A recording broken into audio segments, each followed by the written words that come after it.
செல்வம்மா. அதாவது என்ன செல்வத்திலேயே பெரிய செல்வம் ஏன் கேட்டா என்ன சொல்லுவோம் தெரியுமா? என்னம்மா? கண்ணுக்கு போடுறது காஜல், சரி. உதட்டுக்கு போடுறது லிப்ஸ்டிக், முகத்துக்கு போடுறது ரோஸ் பவுடர். ஆமா. நல்ல இப்படி அழகழகான ரகரகமான பட்டு சேலைகள். பட்டு சேலை. Nippon paint. நிப்பான் பெயிண்ட் இருக்குமா? நிப்பான் பெயிண்ட் வாங்கி உங்க ஐயாவுக்கு அடிச்சு விடு. ஆமா. நான் யாருக்கவே நிப்பான் பெயிண்ட் வாங்கி அடிச்சிரேனே. ஆமா. ஒரே தடவையோட சரியா போயிடும். சரியா போயிருங்க. ஏன்னா ஒவ்வொரு தடவையும் வாங்கி காசு செலவழிக்க வேண்டாம்ல. அது சரிதான். அப்படிதானம்மா? அது அப்படி இல்ல, ஒரு தடவை வாங்குனோம்னா ஒரு சீசனுக்கு வச்சுக்குவோம்ல நானே. அதான் பார்த்தேன். ஆமா. அதாவது என்ன செல்வத்திலேயே பெரிய செல்வம்னா செல்வத்திலேயே பெரிய செல்வம்னு சொன்னா அதுதான் பிள்ளை செல்வம்.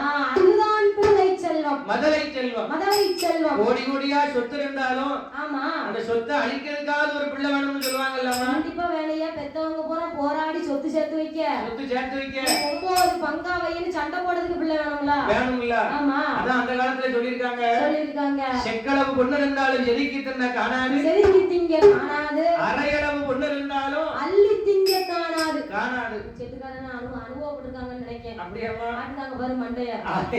ஆமா. அதான் அந்த காலத்துல பிள்ளை இல்லன்னு ஏங்கிருக்காங்க, கவலைப்பட்டிருக்காங்க. இவங்க ஏன்டா பிள்ளைய பெத்தவங்க சங்கடப்படுறாங்க. ஐயோ அது ஒரு 2 ஆம்பளை பிள்ளையா எடுத்துட்டுன்னு வச்சுக்கோ, சந்தோஷம். அம்பையர் மாதிரி எந்த நேரமும் ஊடையில தான் நிக்கணும். ஆமா, ஆம்பளை பிள்ளையா இருந்தா 2 தட்டு ரெடியா வச்சுக்கிடணுமா. என்னையா அப்படி சொல்லுத? ஆமா, பெண் குழந்தையா இருந்தாலும் புருஷன் வீட்டுல இருந்து சண்டை போட்டு வந்து கொண்டாந்து காப்பாத்திரும் அப்பா அம்மாவை. அங்க குடுக்குறது புருஷன் தானே, அப்பா ஆம்பளை பிள்ளை தானே. அதான் சொல்லுதான், ஆம்பளை பிள்ளை அள்ளி கொடுத்துட்டு தான் இருக்கும். ஆமா, அவங்க அப்பா அம்மா வந்தா சந்தோஷமா பாப்பாங்க. அத்தையும் மாமியார் வந்துட்டாருன்னா நான் 2 நாளே அம்மா வீட்டுக்கு போயிட்டு வரேன் அப்படின்னு கிளம்பி போயிடுவாங்க. இவங்க கிளம்பி போயிடுவாங்க. எனக்கு 2 தட்டுன்னா அப்ப இந்த அம்மாவுக்கு 3 தட்டை கொடு. ஆமா, 3 ஆம்பளை பிள்ளை பெத்து வச்சிருக்காங்கல்ல. நாளா அதான் கல்யாணம் முடிச்ச உடனே தனியா போங்க எங்க அம்மாவை அனுப்பி வச்சிட்டேன். ஓ, அம்மாவை அனுப்பி வச்சாச்சு. சண்டை போடாதீங்க. சூப்பர் பிள்ளை. அதனால் ஆமா, அந்த அதிரச மன்னனும் அரணவல்லி பெண்குடியாலும்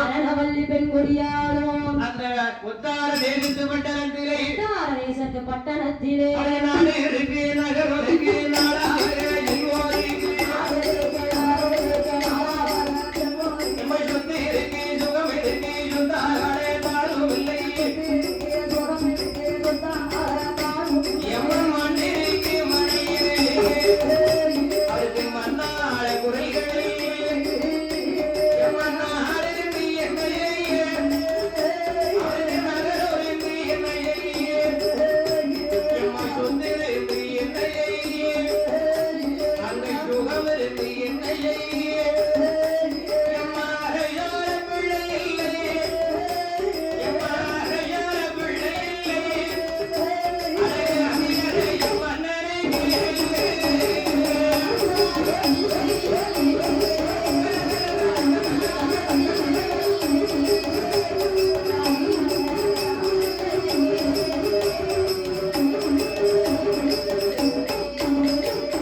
மலட்டு பட்டம் ஈர்வதற்கு மழலையும் என்னுடைய மனக்கவலை தீர்ப்பார்களா வந்தார்.